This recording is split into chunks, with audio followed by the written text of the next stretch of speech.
Wenn du, ich glaube einfach, das hat was so echt Spezielles. ja. Und ich glaube auch, dass es voll Potenzial hat. Das nächste Mal stelle ich hier voll Mikrofon auf. Und so.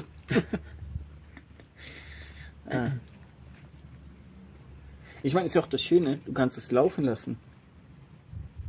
Und auch beim langen Gespräch, man hat halt oft das Phänomen, wenn du halt lange Gespräche aufnimmst, dass es irgendwann asynchron wird. Der Ton und das Bild. Ach so? Ja. Krass. Glaube ich, ne? Ja. Aber egal. Also zumindest wenn du Kamera und Ton unterschiedlich hast. Mhm. So von zwei Quellen. Ist natürlich schwierig, weil dann angenommen, weißt du, ich sehe jetzt eine Flamme und reagiere darauf und sage was dazu, so, weil es mich inspiriert. Ja. Und das dann nicht mehr synchron ist. So.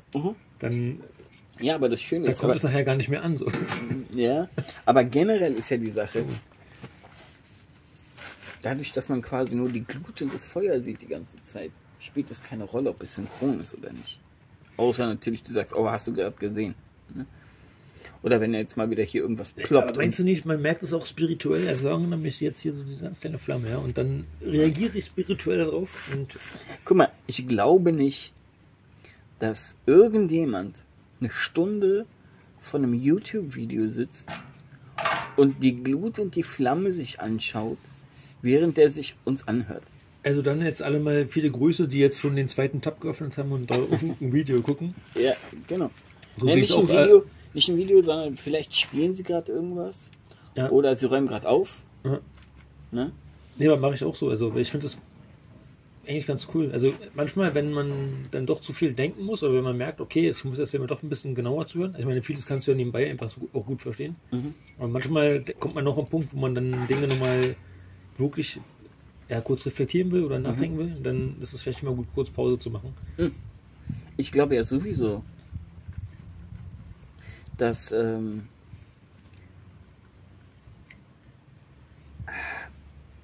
lass mich überlegen. Manchmal kann es auch sehr ablenkend sein, die Person zu sehen, die redet. Mhm. Weißt du? Weil man achtet dann so, oh, was hat der da am Bart? Ja? Ja. Oh, da hängt ein Popel raus. Ja? So. Ne? Solche Sachen.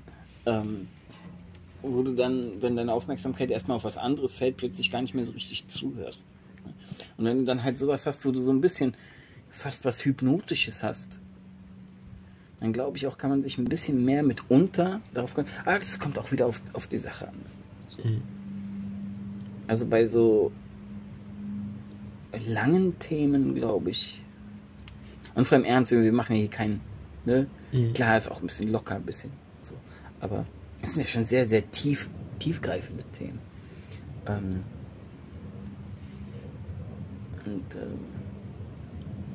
Ich glaube, da ist es tatsächlich auch förderlich. So. Weil man polarisiert ja nicht. Ne, sondern es ist einfach nur das Feuer da. Also du polarisierst nicht durch deine Mimik. Ja, dies und das, jenes. Ja, keine Ahnung. Ich glaube einfach, das kann gerade für so lange Gespräche hilfreich sein. Und wer weiß, vielleicht macht sich tatsächlich irgendjemand auf seinem hochauflösenden Bildschirm das hier an, lässt es so als Kaminfeuermäßig laufen, weißt du, und denkt sich einfach gerade so, ey, okay, ich sitze jetzt quasi mit den Jungs. Ich sitze jetzt mit denen an diesem Lagerfeuer. Ja? Und habe nur den Vorteil, dass ich hin und wieder nicht den Qualm ins Gesicht bekomme. Ja, doch, also ist eigentlich ein guter Gedanke. Würde mich immer interessieren, ob das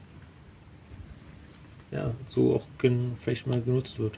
Ich meine, gerade in einer Welt, in der alles so schnelllebig ist, wäre das doch mal eine Sache, um so ein bisschen selbst zu entschleunigen.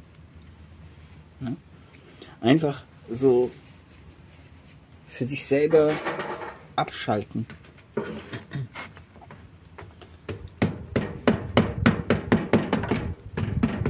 Sich selber abschalten, entschleunigen, keine großartigen Schnitte. Weißt du, hier sind ja gar keine Schnitte. Also gehe ich mal von aus. Das sind keine Schnitte. Nee, jetzt sitzen hier nur Jungs. Ja. Keine Schnitte da. Keine Schnitte da. Ah, heiß. Heiß ist trotzdem. Ja.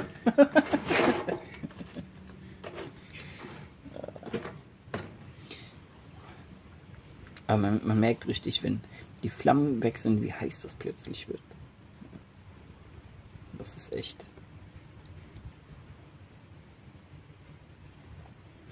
Das ist echt krass. Ja, aber das ist ja im Prinzip jedem zu empfehlen.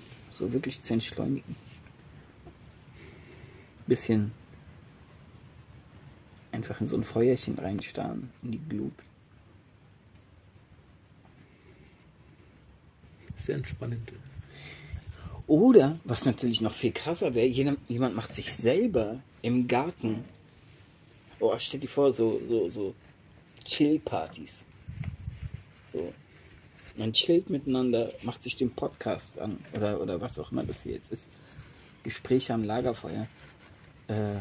Lagerfeuergespräche.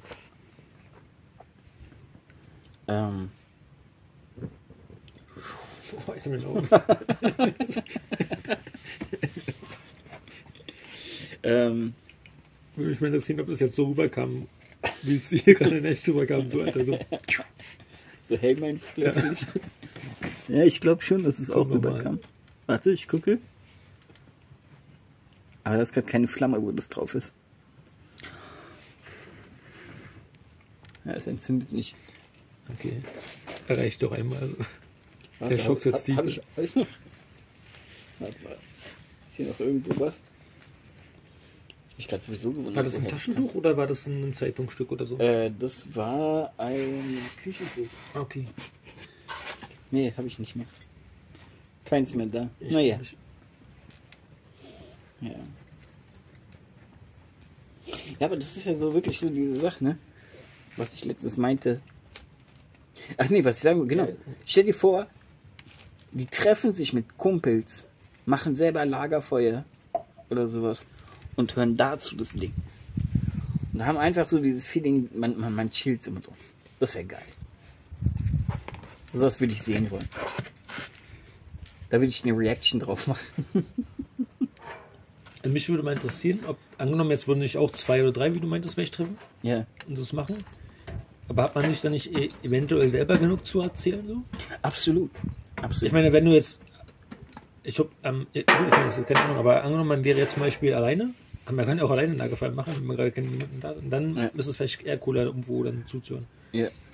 Aber ganz ehrlich, das soll von mir aus jeder selber entscheiden. So. Nee, das wäre natürlich dann noch viel besser. Natürlich, wenn dann die Leute auch sich miteinander unterhalten, wenn sie schon zusammen am Feuer sitzen. Ja. Machen statt konsumieren. So. Ja.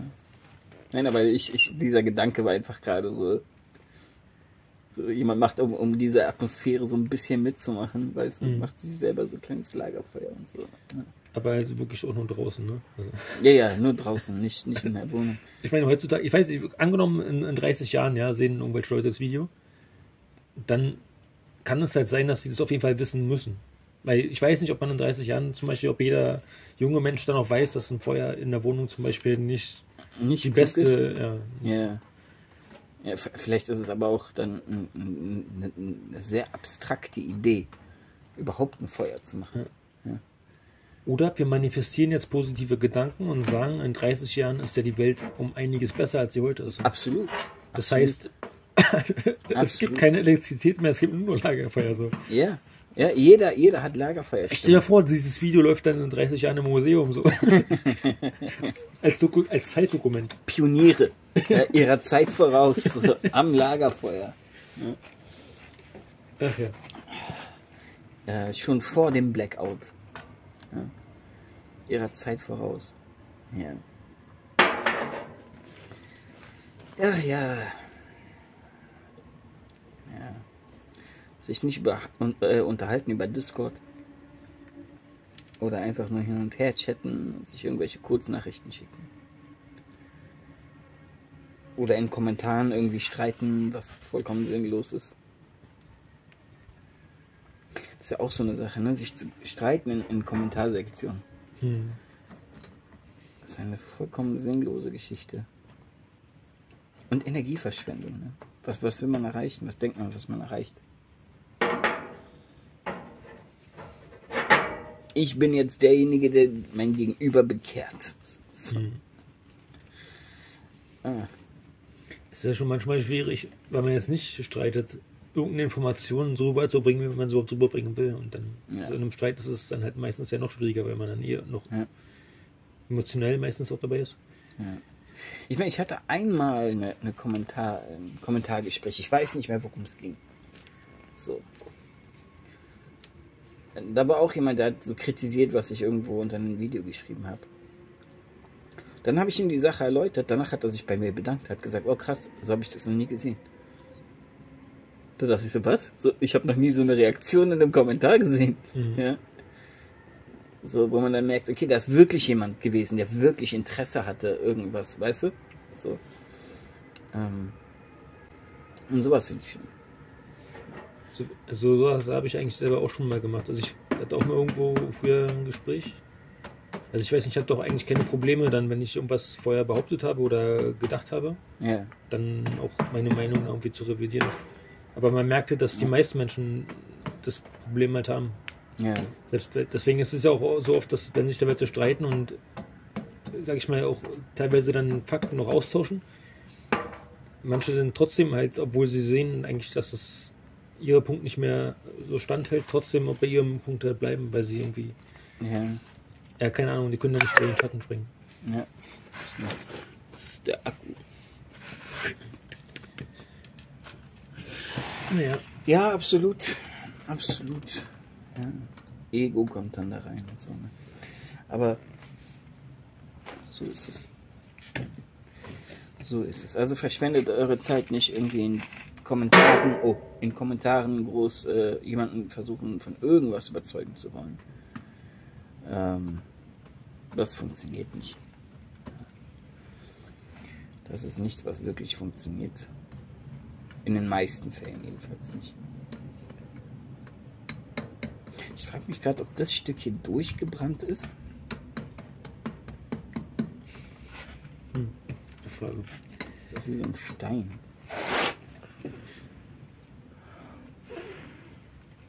Vielleicht können wir mal irgendwann oder für dich oder keine Ahnung als Themenanreiz mal über den Schatten springen. Also aber wie man wirklich über seinen eigenen Schatten springt, also in Form von Lichtmanipulation. Ja, ich überlege gerade, wie man das machen will. Ja? Erst eine Lampe auf der einen Seite und dann am besten die Lampe rotiert so. Und du springst dann im richtigen Moment hoch so. Keine Ahnung. Das wäre was. Ja. Aber ich meine, die Frage ist wiederum, was das für einen Mehrwert hat. Aber wenn wir vielleicht wieder vom Großen ins Kleine kommen sozusagen. Ja. Aber vielleicht, weil man mit etwas Kreativität und der richtigen Beleuchtung es vielleicht schafft, auch mal über seinen Schatten zu springen. Wenn man die richtigen Dinge beleuchtet. Ja, da haben wir es auch wieder. Ja. Das, ne? Also man sieht in allem. Ich finde es auch manchmal wird es echt langweilig, oder? Also wenn man, eigentlich weiß man ja, also wenn man einmal so, dann weiß man auch, dass egal was du erzählst, wenn du... Ich finde, es wird nicht langweilig. Einfach aus dem Grund, weil ich persönlich finde es so faszinierend, wie wenn man Dinge anfängt, essentiell zu beobachten und zu betrachten. Wie sich wirklich die Welt in allen möglichen Dingen widerspiegelt. In allen. So. Fraktale. Ja, das ist halt wirklich so erstaunlich. Ich denke mir immer, ach nicht schon wieder. Nein, ich finde es auch krass, aber... Es ist ja auch, die Welt zeigt dir halt, wie die Dinge funktionieren, weil die Welt eben genauso aufgebaut ist. Ja? Und wir sind halt genauso aufgebaut, wie die Welt aufgebaut ist. So. Und wenn wir jetzt noch auf so Metaebenen kommen mit Spiritualität, wo man vielleicht sagen kann, okay, gewisse Prinzipien oder was ich vorhin meinte mit bestimmte Dinge heilen halt vielleicht auch durch die Zeit. Ja? Das heißt, es manifestieren sich gewisse Rituale, gewisse Dinge in dem, was die Menschen machen, wo sie vielleicht ihrer Zeit quasi voraus sind, aber noch nicht wirklich verstehen, warum sie etwas tun. Oder sagen wir, was für ein tiefes Prinzip dahinter steckt. Ne? So. Darüber habe ich mir viel Gedanken gemacht. Über das Nachhallen durch die Zeit. Ja? Das Nachhallen von Ideen, das Nachhallen von Gedanken durch die Zeit. Ja? Weil ich glaube, dass das geht. So. Ich glaube, dass Ideen und Gedanken durch die Zeit schwingen können, quasi. Das ist etwas, was ich glaube, wovon ich nicht wirklich weiß, ob es so ist. Aber ich komme immer mehr auf diesen Trichter, sage ich mal so.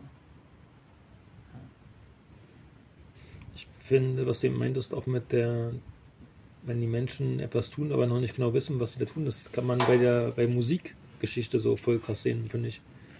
Also zum Beispiel, jetzt beispielsweise Anfänge von Hip-Hop, ne? Also du hast ja immer so eine Phase, wo so was Neues entsteht und dann irgendwann hat es meistens dann den Durchbruch und ist voll etabliert und dann meistens hast du aber so eine Vorphase, weiß ich nicht, dass ja zum Beispiel die Bassdrum noch ein ganz bisschen anders funktioniert oder so vom Verhältnis. Und dann auf einmal, irgendwann wird es dann so Mainstream, aber einfach auch so, weil da machen es zwar viele, weil es einfach voll krass ist. Also ich schwer zu beschreiben. Nee, das ist ja das. Aber dann kann man halt, sage ich mal, auch Hip-Hop dazu sagen. Weißt du, kurz bevor Hip-Hop war es, oder auch Rap, oder war ja vorher Rap, ich bin jetzt auch nicht so der Spezialist da drin. Alles gut. Aber meistens hast du ja, bevor du etwas so nennst, wie der Mainstream das auch nennt, oder kurz davor hast du so eine Vorform davon, die noch nicht das ist, aber die ist auch nicht das Alte, die ist irgendwie was dazwischen so. Genau. Aber die ist halt voll auf dem Weg dahin, das zu werden. Und das, ein Übergang. genau. Ja? Etwas Altes stirbt, du hast einen Übergang zu etwas Neuem. Ich hatte das letzte Mal, als wir uns unterhalten hatten, glaube ich, hatte ich erwähnt, das Beispiel mit dem Samen, ja? Wo das ganze Potenzial drin ist. Und dann gibt es einen gewissen Prozess, wo sich dieses, also als ich über Entropie gesprochen habe, wo sich das ganze Potenzial quasi entfaltet. Ne? So, das ganze Potenzial ist schon im Samenkorn, aber um es wahrzunehmen, muss es sich erstmal entfalten. Ne? Muss es in seine volle Pracht gehen, bevor es dann eben in die Entropie richtig reingeht, wobei halt schon das Entfalten ist schon ein Teil der Entropie an und für sich, aber da wird erstmal die volle Kraft entfaltet, ne? Die volle Kraft verkörpert, sichtbar gemacht, sozusagen. Ja? Und dann hast du es ja auch, um bei dem Beispiel mit den Bäumen zu bleiben, irgendwann bilden ja die Bäume Früchte. So. Die Frucht ist der Abkömmling des Baumes, aber er ist noch nicht richtig Same. Der Same entsteht erst in der Frucht. Ne? So. Das Potenzial entsteht also erst wieder. Und da hast du auch diese Übergangszeit. Erst wenn die Frucht reif ist, heißt der Same ist reif. Dann fällt die Frucht runter und dann beginnt erstmal so ein Übergangsprozess vom alten Leben, dem alten Baum, die Loslösung zu einem eigenständigen neuen Baum. Bis der Same sich selbst wieder in den Boden setzen kann oder in den Boden gesetzt wird und anfangen kann zu keimen und sich zu entfalten. So. Und das sind halt, wie gesagt, in allem siehst du diese Prinzipien. Ne? Und da auch natürlich, ne, bei Musik. Du weißt noch gar nicht, was da wirklich vielleicht passiert. Ne? Aber da entsteht halt was Neues. So. Das ist halt, finde ich, bei Musik so, also wenn es auch dokumentiert ist, zum Beispiel bei Filmen, also bei Hip-Hop ist es mir so aufgefallen, wenn man hier Tribe Called Quest zum Beispiel, ja? Also die, ich meine, da war es ja auch schon, ich meine, die haben sich eher, glaube ich, eher so als Rapper verstanden, haben es auch Rap genannt, glaube ich. Ich weiß nicht genau, aber... Ja, das war schon richtig... Das war halt noch nicht der etablierte Hip-Hop. Genau. Damals war es ja noch wirklich auch so Underground, mehr oder weniger. Ja, aber das war schon der Underground-Hip-Hop, oder sagen wir so, das war, ich würde sagen sogar, das war die eigentliche potenzielle Hochzeit des Rap oder der Hip-Hop-Musik, aber noch nicht in seiner vollen Entfaltung, beziehungsweise es ist ja so, dass bevor eine Musikrichtung Mainstream gehen kann, brauchst du ja erstmal eine ungeheure Kraft. Ja? Und ich glaube, an diesem Punkt war Hip-Hop zu dem Zeitpunkt. Da war Hip-Hop quasi in seiner essentiell stärksten Kraft. Da kamen die kreativsten Sachen. Eben die Sachen, die die Leute angezogen haben erstmal. Damit Hip-Hop erstmal quasi zu dieser krassen Entfaltung gehen kann. Ne? Dieser junge, frische Baum, so, der voller Leben steckte. Ne? Da war quasi die Entwicklung schon mehr oder weniger abgeschlossen. Ja? Die Hauptentwicklung, also die Transformation vom Alten ins Neue, war quasi abgeschlossen und da war das Neue quasi in seiner ganz frischen Phase. So. Tribe Called Quest hat unglaublich gute Rap-Hip-Hop-Musik gemacht. Heute auch, meiner Meinung nach, für heutige Zeit immer noch. Ja? Da hast du noch so ein bisschen oldschooligere Elemente. Ich meine, gut, von heute würde man sagen, das war damals auch oldschool. Aber wenn wir von oldschool reden, dann reden wir eigentlich von der Zeit so 80er. Ne? 80er, vielleicht so noch in die 90er rein. Manche würden vielleicht sogar sagen Ende 70er. So ganz oldschool, dann haben wir so 91, 92, vielleicht auch 93. Gut, Tribe Called Quest hat auch noch in dieser Oldschool-Zeit begonnen, auf jeden Fall. Aber meinst du also was ich so interessant finde, ist auch zum Beispiel, die hatten noch nicht, sage ich mal, also so wie Hip-Hop heute diese Anerkennung, ne, im Mainstream, dass es einfach auch völlig etabliert ist. Das war damals ja noch nicht der Fall. Genau. Und das finde ich halt auch interessant, dass man dann dieser Punkt, wann ist der gekommen? Ich meine, die Frage ist, hätten die sich es selber damals zum Beispiel erträumt, ne, dass es so weit kommt? Ich meine, das ist ja, wenn du hast so eine Underground-Bewegung oder so eine Abseits von Menschen. Ich glaube, dass die Losgelöstheit, genau von diesem Gedanken, dazu geführt hat, dass die Musik so gut wurde. Genau, ja. Das heißt ja oft so, ja. Genau, also und da sind wir wieder bei einem, könnte man jetzt sagen, paradiesischen Zustand. Es ist noch nicht überfüllt. Ja? Es ist unheimlich viel Kreativität da. Das ist ja eine Zeit von unheimlich viel Kreativität. So gerade die 90er bis 2000er, das war die Hochzeit der Qualität dessen, was da passiert ist. Ne? Jedenfalls was New York Hip-Hop anging. So. Ja, natürlich Oldschool, wir haben ganz klassische Oldschool-Sachen, wo wirklich Rap quasi angefangen hat. Oder wo ich jetzt sagen würde, da haben die angefangen wie Public Enemy zum Beispiel. Ja? Wie hieß ihn nochmal? Lords, Here Come the Lords. Ich habe jetzt gerade den Namen vergessen, seid mir nicht böse. Aber da ist halt so quasi die goldene Zeit erreicht. Da ist der Frieden im Hip-Hop, da ist die Kreativität, da ist der Zusammenhalt. Ja? Dann, wenn die Masse darauf stößt, ist der Prozess des großen Verfalls. Weißt du? Da, wo es Mainstream wird, verfällt die Qualität, verfällt die Kreativität. Hip-Hop ist ja heutzutage vollkommen unkreativ geworden. So. In vielen Fällen. Es gibt natürlich viele, die immer noch so dieses Oldschool-Ding. Das ist so ein bisschen, man kann sich vorstellen. Und jetzt auch mal wieder, um das zu übersetzen auf die ganze Welt. Wenn wir davon ausgehen, auf der Erde gab es mal den Garten Eden. Ja? Der Garten Eden war ja ein Paradies. Ne? Da gab es sehr wenig Menschen. So. Aber ich muss jetzt auch... genau. So. Da gab es Menschen, die einfach in Harmonie mit der Welt gelebt haben. Ne? Paradies auf Erden. So. Dann ist etwas passiert, dass diese Erhabenheit verloren gegangen ist im Menschen. Ja? Die Menschen sind immer mehr geworden. Die haben immer mehr angefangen, negativ zu handeln, negativ zu denken und so weiter. Aber es gab immer wieder zwischendurch vereinzelt einzelne Menschen oder auch Gruppierungen, die quasi versucht haben, diese geistige Stufe zu erreichen, wie man sie quasi im Paradies hatte. Ja? So eine quasi erleuchtete Stufe. Ne? in Harmonie mit der Natur zu sein und so weiter, ne? Inneren Werte und Kräfte etc. Ja? Das wieder aufrechtzuerhalten. Dasselbe hat man auch beim Hip-Hop. Du hast auch heute noch quasi Leute, die sagen, hey, diese Oldschool-Zeit war die beste Zeit für Hip-Hop. Ne? Und die machen auch immer noch Musik oder versuchen die Musik so zu machen, wie sie damals gemacht wurde. Ja? Und das hört man. So. Aber Mainstream-Hip-Hop ist vollkommen langweilig und kreativ geworden. So. Ich will jetzt nicht auf die schwere Arbeit von den Produzenten und dies und das, ne? Darum geht es mir nicht, aber die Kreativität ist weg. Ne? Alles ist erforscht, man guckt nur noch, dass man den richtigen Sound trifft. Ne? Ja. Und ich denke mal, beim Techno wird es sogar ganz ähnlich gewesen sein. So.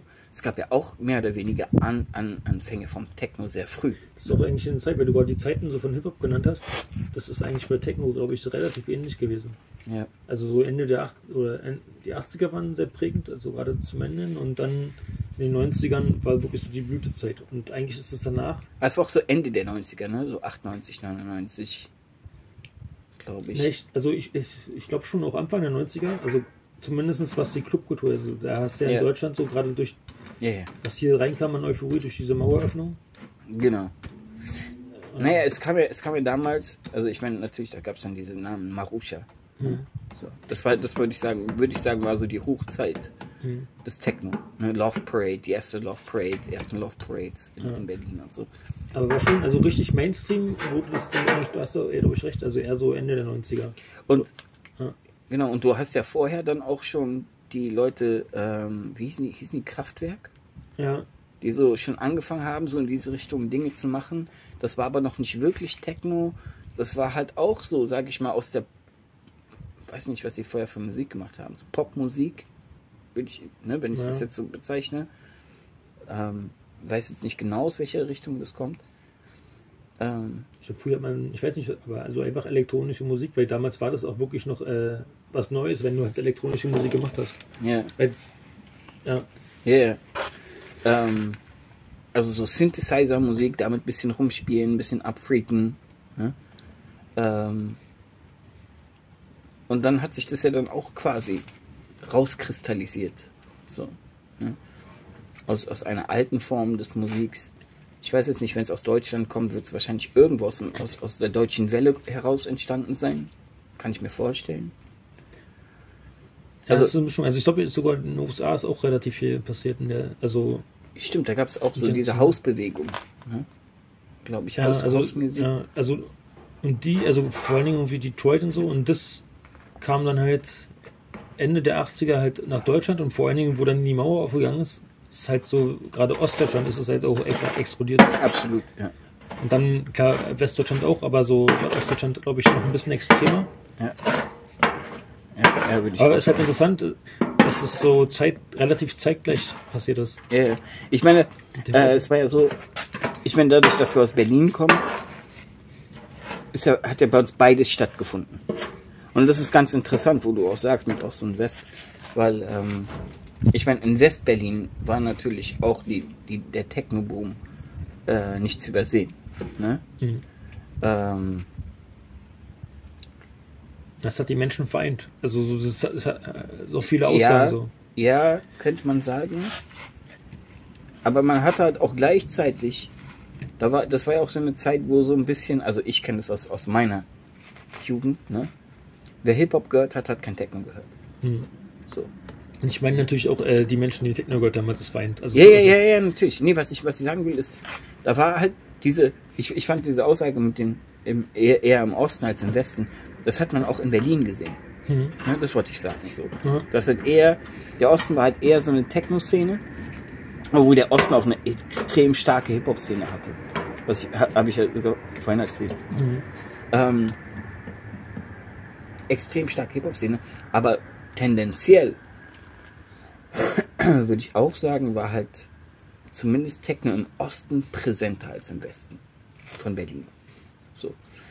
Klar, es gab auch da, wo wir früher gewohnt haben, am Zoo, da gab es ich überlege gerade die ganze Zeit, wie dieser Club hieß. War auch so ein ganz, ganz bekannter Club. So. Auch ein Techno-Club gewesen. Ich bin da einmal rein. Ja, hab dann. Ich meine, ein paar Kumpels sind dann von mir auch irgendwann so in diese Techno-Clubs gegangen wegen den Mädels. Weil für die war immer so, ja, hier billige Mädels und so. Und ja. Aber mir waren selbst die Mädels das nicht wert, mir das zu geben. Ja, mein Geschmack. Aber ja, man hat überall so diese Evolution, wenn man sich das genau anschaut, wenn halt was Neues entsteht. Ja.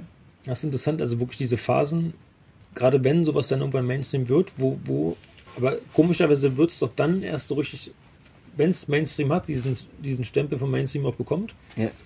Und dann hat es irgendwie auch diesen Klangcharakter, wo du erst sagen kannst, okay, da gibt es jetzt extrem viele, die machen dieses Zeugs. Und das klingt dann aber auch alles so, wie jetzt zum Beispiel Techno oder wie halt Hip-Hop so. Und davor hast du so eine Phase, wo es dann wirklich noch sehr, sehr individuell ist. Ja, genau. Wo die Kreativität groß ist. Ja. Ne? So, wo die Richtung noch nicht so vorgegeben ist. So, beziehungsweise die Richtung ist so, dass die Richtung dir noch sehr viel Freiheiten lässt. Ne? Wir haben übrigens heute Vollmond. Fällt mir gerade auf, weil ich schon wieder auf die Idee kam, dass es plötzlich so hell wurde. Ja. Das ist schon... Aber ich finde es so interessant, dass man in dieser Phase, bevor es dann wirklich dieses Mainstream wird, dass dieses Bewusstsein eigentlich noch, also man ist wirklich so frei davon.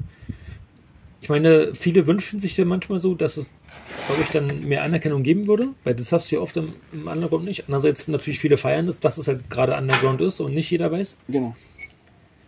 Aber ja, sobald es halt Mainstream ist. Und das Schöne an diesem Underground-Ding ist ja auch, dass die Underground-Community, das ist ja dann wirklich eine Community. Ja.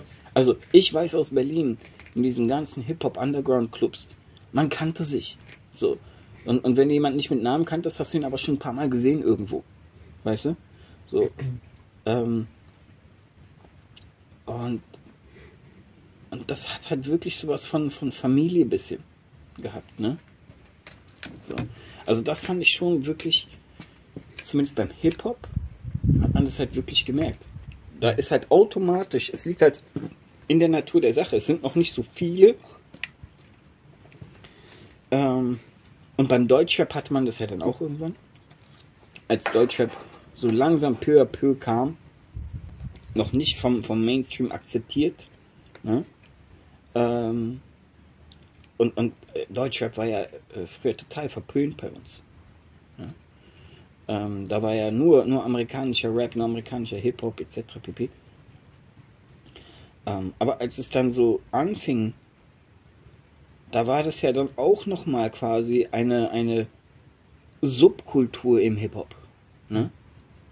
Da hat man diese Deutschrap-Geschichte war nochmal eine Subkultur, die natürlich noch viel kleiner war, ne? Noch viel familiärer. Und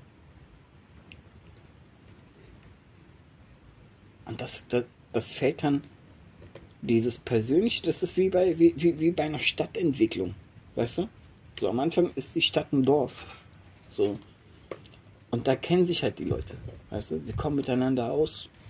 So. Je größer die wird, desto anonymer wird alles. Ne? Hat Vorteile an der einen oder anderen Ecke natürlich. Ja? Aber im Großen und Ganzen kann man sagen, dass der positive Kern, das positive Herz, verschwindet halt immer mehr. Ne? Das vereinende, dieses vereinende Herz, weil man natürlich auch einer kleinen, ich würde jetzt nicht mal sagen Elite, sondern du teilst dir quasi ein Hobby mit wenigen anderen, ne? Die sich treffen miteinander, um dieses Hobby miteinander quasi mit dir zusammen zu erleben, wobei halt bei Musik dann noch viel Lebensgefühl mit reinspielt. Ja, und in der Anfangsphase ist ja auch meistens, dass diese Underground oder Subkulturen, Genau. halt, da kannst du jetzt auch nicht die Massen an Geld verdienen. Genau. Und dadurch ist es alles auch noch relativ authentisch, ne? Und sobald es dann halt Mainstream wird, dann zieht es ja auch diese Leute, Produzenten halt rein, also von größeren Plattformen. Und dann geht es irgendwann teilweise wirklich nur noch ums Geld und dann hast du auch diesen Extremverfall, der dann einfach von... Ich meine, so 94, 95, spätestens da, in New York zumindest, haben die Plattenfirmen gemerkt, okay, hier können wir richtig Tonnen an Geld verdienen. Ja? Wirklich Tonnen an Geld. Da kam auch eigentlich so der Umschwung, so ich sag mal 95, 96 bis 97, würde ich sagen, war so eine Übergangszeit in den Mainstream rein. So, und dann kamen diese ganzen Club-Songs, 98, 99, 2000. 2000 war dann so für die Club-Songs die Geburtsstunde, also für die Hip-Hop-Club-Songs. Ne? Vorher hat man halt so, wenn man in Clubs mal Rap gehört hat, dann waren das halt irgendwelche Underground-Banger oder halt, na gut, okay, in Clubs hat man auch sowas gehört, dann damals war halt eher West Coast-Sachen, so Snoop Dogg, Dr. Dre und so. Partymusik. Aber dann kam halt irgendwann diese New Yorker Club-Songs, die, wo es dann halt um Party machen, um Drogen, um Frauen und Geld ging. Ne? So. Vorher ging es halt mehr um Drogen und Gewalt. Ja? Aber da ging es dann plötzlich um Champagne und ja, solche Sachen. Und da hat dann in den 2000ern New York einen unheimlichen Hype bekommen. Und es ist auch interessant, damals war es auch viel eindeutiger, wenn du woher die Musik kam, also aus welcher Ecke von den USA. Da hast du viel eher rausgehört. Ich meine, heutzutage kann man es immer noch ein bisschen raushören. Je nachdem, wie traditionell die sind. Aber auch das vereinheitlicht sich immer mehr. Da sind immer weniger Unterschiede, immer weniger, und weniger unterschiedlich bedeutet ja auch weniger Eigencharaktere, weniger interessant. Wir können das übrigens auch jetzt auf die gesellschaftliche Entwicklung schließen. Ne? Oder da mal so ein bisschen raufgucken. So. Man versucht jetzt immer mehr einen moralischen Standard durchzusetzen. Was darf ich wie sagen? Hatten wir ja vorhin das Thema. So. Und dabei geht halt Vielfalt flöten. Es geht Kreativität flöten. Es geht Gemeinschaftsgefühl flöten. Ne? Ja, wir sind nachher alle auf derselben Party. Ja, wenn wir das jetzt wieder mit einem Club vergleichen. Wir gehen zwar alle auf die gleiche Party, aber wir haben nicht mehr dieses Gefühl zueinander. Weißt du? So, das ist dann nicht mehr da. So. Früher, wie gesagt, du bist in den Club gegangen. Hip-Hop-Veranstaltung, alles so herzlich begrüßt mit Umarmung und hast du nicht gesehen, Küsschen, dies, das, Stirn und ja, Knicks und so ein Zeug.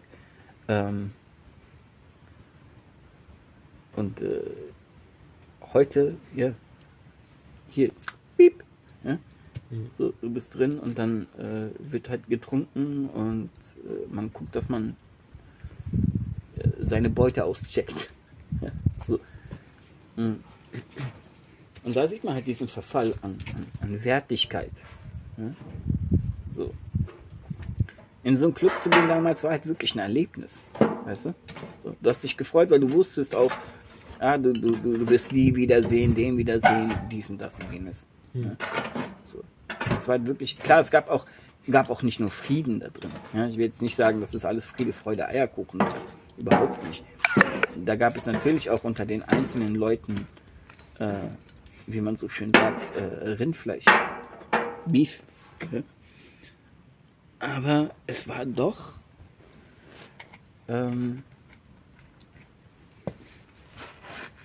immer recht familiär. So.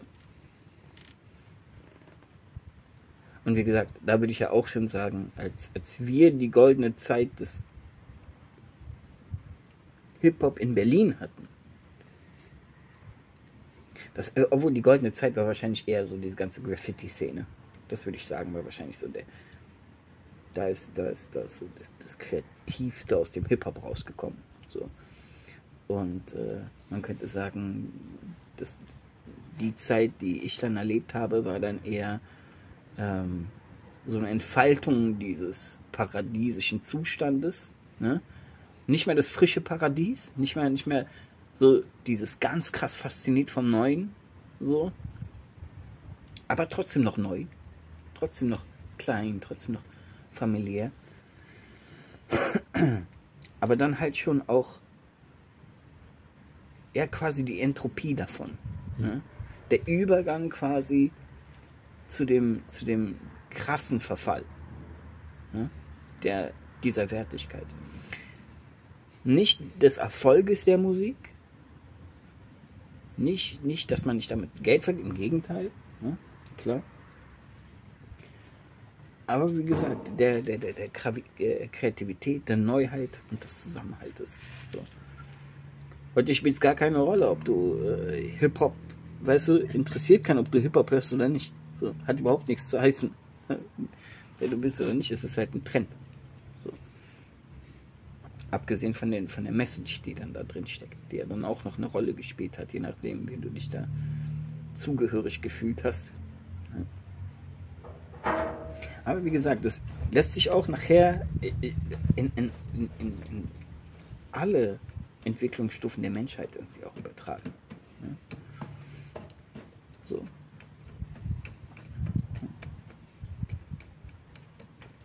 Von Leben, Sterben und Wiedergeburt. Oder Neuschöpfung. Ja? Ich meine, wenn ich überlege,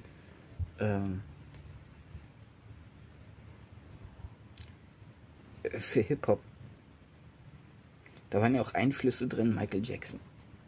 Ne? So, Michael Jackson hat ja zum Beispiel so viel Einfluss auf so viel Musik gehabt. Ne? Auf so viel. Und man würde jetzt sagen, Michael Jackson ist Pop, dabei würde ich fast sagen, Michael Jackson war sein eigenes Ding. So. Es war kein Funk, es war kein Pop. Hip-Hop sowieso noch nicht. Ne? Er hat sein eigenes Ding kreiert und ganz neue Impulse gesetzt. So. Er hat im Prinzip für die Musik ein neues Zeitalter eingeläutet. So. Ich weiß nicht, ob ich zu weit damit gehe, aber so eine Art Beethoven der Neuzeit. So. Ja. Zumindest vom Einfluss her schon enorm krass. So. Woraus halt vieles Neues geboren wurde. Ja. Ich weiß nicht, wie ich auf diesen Punkt gekommen bin. Wie dem auch sei, der Akku ist jetzt langsam, ich glaube, auf 5%.